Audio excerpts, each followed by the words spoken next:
Alexandre est presque un étudiant comme les autres. Amoureux de la Polynésie, il nous fait découvrir cette culture de tradition orale par le biais de ses insultes. En fait, il s'agit d'ethnologie linguistique. Pour cela, il a d'abord appris le tahitien et a surtout passé du temps au contact de la population pour écouter les gens s'insulter. Petite démonstration de ce que l'on peut apprendre sur une culture grâce aux gros mots.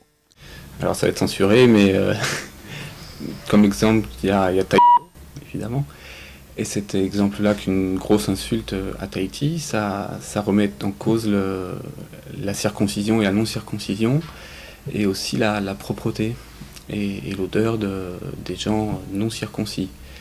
Et ça remet aussi en cause le rapport entre hommes et femmes, parce que quelqu'un qui n'est pas circoncis, c'est quelqu'un qui est encore dans le clan des femmes, évidemment, il n'est pas encore un homme. Ainsi, derrière chaque gros mot utilisé, on comprend un peu mieux le peuple polynésien et ses coutumes. Un travail de longue haleine qu'il a réalisé en s'aidant notamment de la large librairie L'Harmattan, spécialisée dans les ouvrages sur le Pacifique. Une démarche quelque peu innovante qui a su séduire cette maison d'édition. Ça ne me choque pas dans la mesure où la politique éditoriale de l'Harmattan elle est toujours relativement pointue.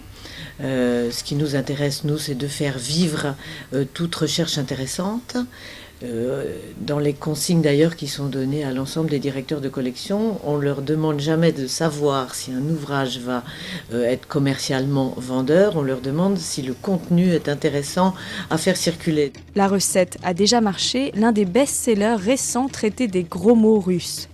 La transgression verbale en Océanie vient tout juste d'être éditée, mais Alexandre Juster a déjà d'autres projets d'écriture. Fini les insultes, la prochaine fois qu'il retournera en Polynésie, ce sera pour s'intéresser à la politesse.